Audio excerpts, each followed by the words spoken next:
Have you ever woken up in the morning and said, "What is the Electoral College?" If so, this video's for you.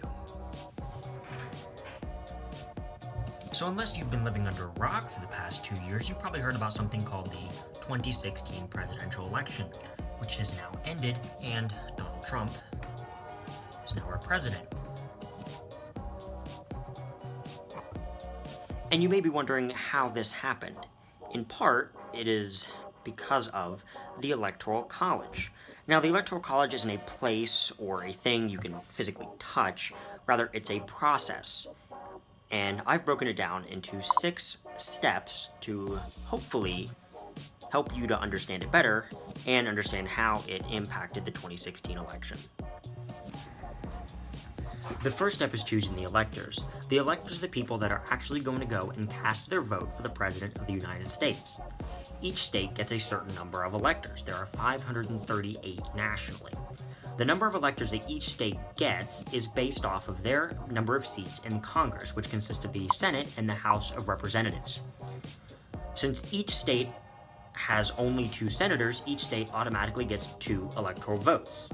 Every state is also guaranteed at least 1 seat in the House of Representatives, meaning at minimum, each state has 3 electoral votes. Now, a state can get more electoral votes if they have a large population. As population increases, the number of seats you get in the House of Representatives also increases, meaning that your number of electoral votes is going to increase. That means a state like New York or California is going to have a lot more seats than a state like Montana or Idaho. Once the electors are chosen, the actual election takes place. The presidential election takes place every 4 years on the first Tuesday after the first Monday in November. So once the election takes place and all the votes are counted, each state has to attribute its number of electoral votes to a certain candidate. 48 states determine who gets their votes based on a plurality, meaning whoever has the most votes. And the winner of the plurality gets all of the votes. It's a winner-take-all system. The remaining 2 states, which are Maine and Nebraska, award their electoral votes based on the proportions of the vote. It's a proportionally awarded vote. It's not a winner-take-all system. The third step is the meeting of electors. After the election, on the first Monday after the second Wednesday in December, on election years, all the electors meet in the state capitol. For North Carolina, they don't meet in Raleigh. And they all cast their votes for president and send them to Congress in Washington, D.C. Most importantly, you need 270 electoral votes to be elected president. 269 won't do it. You need 270.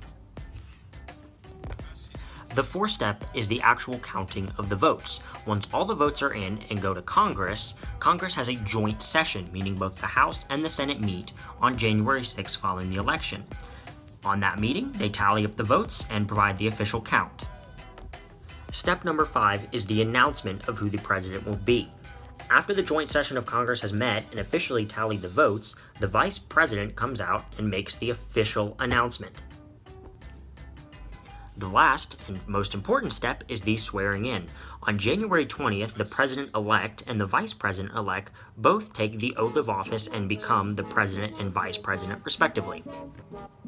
So after that complicated explanation, you may be wondering, why don't we just choose the president based on popular vote? Whoever gets the most votes becomes president. The Founding Fathers actually took that into account when creating the Electoral College. The Founding Fathers feared something called the tyranny of the majority. If a certain faction or political party is made up of 51% of the population, they would be able to win every single election. That puts them in a position to violate the rights and liberties of the remaining 49% minority. That is exactly what America was founded to prevent from happening. So the Founding Fathers created the Electoral College to allow people from both parties, the majority and the minority, to become president, and to prevent any one party from becoming a tyranny.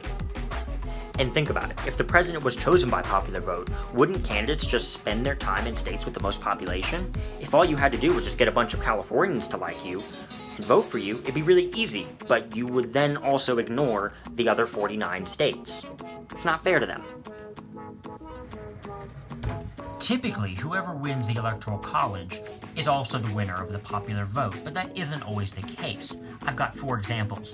In 1876, the winner of the Electoral College was not the winner of the popular vote.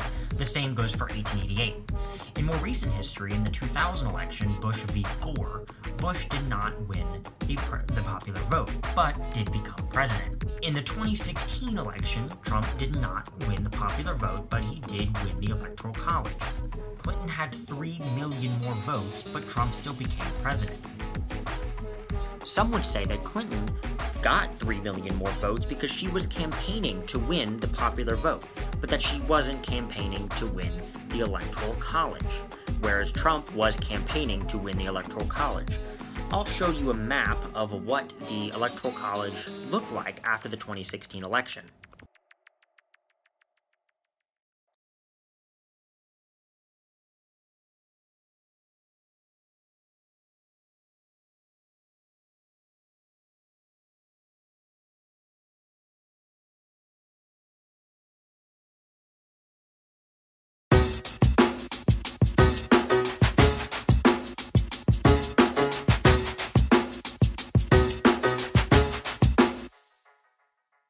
I've been thinking how our tastes in music reflect our everyday lives. Around 10 or 12 years ago, the trend was all for new